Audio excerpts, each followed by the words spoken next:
Moving on now to the conflict between Israel and Iran. New video now shows the aftermath of missile attacks. Here you can see a crater in the ground north of Tel Aviv.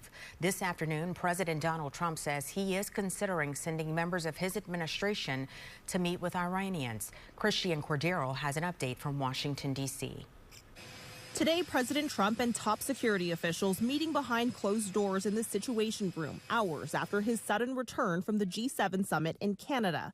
The president cut his trip a day short as the conflict between Iran and Israel escalates, saying on Air Force One it's easier to deal with the issue from home. Not having to use telephones so much because I don't believe in telephones.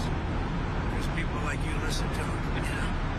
So being on the scene is much better. Sources tell ABC News the president returned to try one last time to strike a nuclear deal with Iran.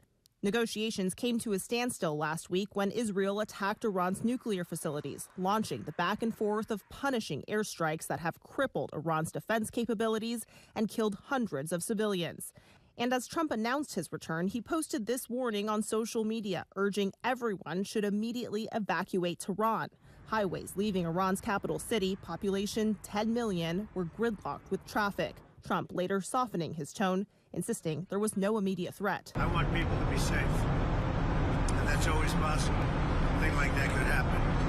I just want people to be safe. The president also insists he's not interested in a ceasefire between Israel and Iran, but that the conflict itself must end, full stop. Israeli Prime Minister Netanyahu yesterday told our John Karl he's not ruling out killing Iran's supreme leader as a means to achieve that goal. Look, we're doing what we need to do. I'm not going to get into the details. It's not going to escalate the conflict. It's going to end the conflict.